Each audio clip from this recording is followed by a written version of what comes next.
Hello दोस्तों, राधे राधे। स्वागत है आपका हमारे चैनल में। आज मैं आपको सुनाने जा रही हूँ महाभारत से जुड़ी एक और कहानी। क्या कीचक बलराम से भी ज्यादा शक्तिशाली था? क्या आप जानते हैं महाभारत में एक ऐसा योद्धा था जिसे दुर्योधन, भीम, कर्ण और अश्वत्थामा के बराबर गिना था। नाम था कीचक। एक ऐसा नाम जिसे अक्सर लोग सिर्फ द्रौपदी की कहानी से जोड़कर देखते हैं, लेकिन असलियत ये है कि कीचक सिर्फ विलन नहीं बल्कि एक महान योद्धा भी था। दुनिया उसे भूल गई, लेकिन उसकी ताकत इतनी थी कि बलराम जैसे योद्धा भी उससे मुकाबला करते वक्त सतर्क हो जाते। तो चलिए आज की इस वीडियो में जानते हैं कौन था कीचक, उसकी शक्ति कितनी थी और क्या वह सच में भीम या बलराम से भी ताकतवर था। कीचक विराट राजा के सेनापति थे। वो सिर्फ एक योद्धा नहीं था, वो पूरी सेना को अकेले चलाने की काबिलियत रखता था। विराट नगर में उसकी बात कोई टाल नहीं सकता था। इतनी ताकत थी कि उसे रोकने की किसी में हिम्मत नहीं थी। वो द्रौपदी को देख मोहित हुआ था, ये उसकी कमजोरी थी, लेकिन उसके बल को नजरअंदाज मत कीजिए। महाभारत में दुर्योधन ने कहा, पृथ्वी पर 4 ही ऐसे वीर हैं जो युद्ध के देवता माने जाते हैं और कीचक उन्हीं में से एक था। अब आप सोच रहे होंगे कीचक की ताकत कितनी थी, तो सुनिए। कीचक अकेले 5 राजाओं की सेना को धूल चटा सकता था। उसकी भुजाएं इतनी विशाल और मजबूत थी कि घोड़ा एक बार में ढेर हो जाता। जब वो गदा उठाता, जमीन थरथराने लगती। इतिहासकारों के अनुसार कीचक की कद काठी और शक्ति उसे महाभारत के शीर्ष योद्धाओं में रखती है। अगर वो कौरवों की तरफ से युद्ध में उतरता तो पांडवों को जीतने में और मुश्किल होती। दुर्योधन ने युद्ध से पहले अपने योद्धाओं की एक सूची बनाई थी। उसमें पहला नाम था भीम, दूसरा कर्ण, तीसरा अश्वत्थामा और चौथा कीचक। अब सोचिए, कर्ण और अश्वत्थामा जैसे योद्धाओं के साथ नाम लिया गया तो कुछ तो खास होगा ना।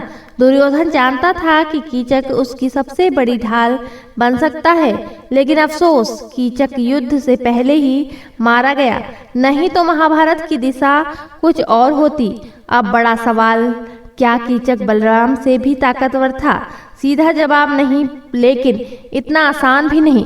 बलराम भगवान थे, उनके पास अद्भुत बल और दिव्य ज्ञान था, लेकिन कीचक को भी मनुष्य योद्धाओं में टॉप माना गया था। अगर बलराम युद्ध में ना होते और सिर्फ मनुष्यों की बात होती तो कीचक सबसे ऊपर गिना जाता।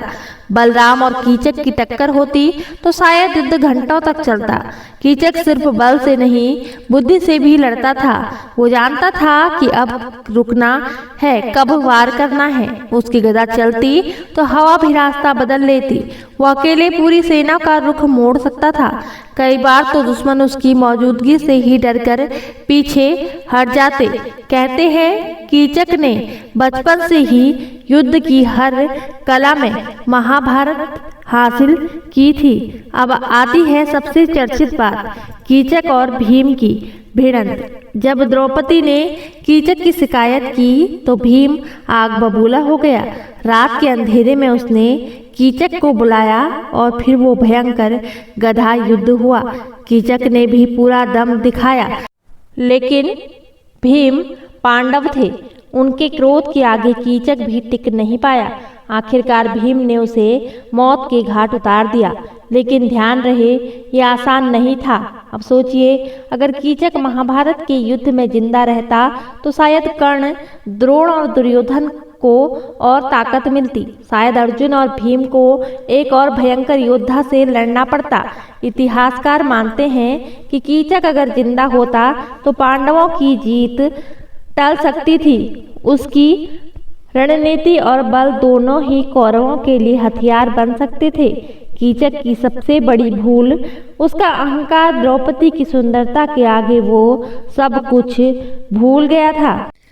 उसने राजा विराट के सामने भी द्रौपदी को अपमानित किया। यहीं से उसकी तबाही शुरू हुई। कभी कभी ताकत आदमी को अंधा कर देती है। और यही हुआ कीचक के साथ, वरना शायद वो आज एक महान योद्धा के रूप में याद किया जाता। भीम ने कीचक को नाच घर में अकेले बुलाकर मारा था। वो मंजर इतना डरावना था कि अब सब सहम गए थे। भीम की ताकत तो थी ही, लेकिन कीचक की चीखें आज भी कानों में गूंजती हैं। ये घटना सिर्फ एक बदला नहीं थी, ये चेतावनी थी कि नारी का अपमान करने वाला कितनी भी शक्ति रखता हो, उसका अंत तय है। ज्यादातर लोग कीचक को सिर्फ एक खतरनाक खलनायक मानते हैं, लेकिन अगर ध्यान से देखा जाए तो वो एक जटिल चरित्र था। वो देशभक्त था, राजा का वफादार सेनापति था, और जब तक अहंकार न आया तब तक वो हर मोर्चे पर सफल रहा। इसलिए उसे सिर्फ एक बुरा इंसान कहना गलत होगा। कीचक की मृत्यु ने पांडवों को हिम्मत दी। अब उन्हें यकीन हो गया कि वो भी छुपे रहकर अपने दुश्मनों को खत्म कर सकते हैं। द्रौपदी का बदला लेकर भीम ने कौरवों को चेतावनी दे दी। अब न्याय होगा और पाप का अंत तय है। इस घटना ने महाभारत की गति को तेज कर दिया। कीचक की कहानी हमें सिखाती है कि सिर्फ शक्ति काफी नहीं होती, अगर उसमें मर्यादा न हो तो वो शक्ति विनाश बन जाती है। द्रौपदी का अपमान कर कीचक ने अपने सारे पुण्य खो दिए। यही वजह है कि महाभारत में बलवान भी तब तक पूजनीय है जब तक वो धर्म की सीमा में है। महाभारत में ऐसे कई योद्धा थे जो युद्ध से पहले ही मारे गए या भुला दिए गए। कीचक उन्हीं में से एक था। अगर वो युद्ध तक जिंदा रहता तो इतिहास अलग होता।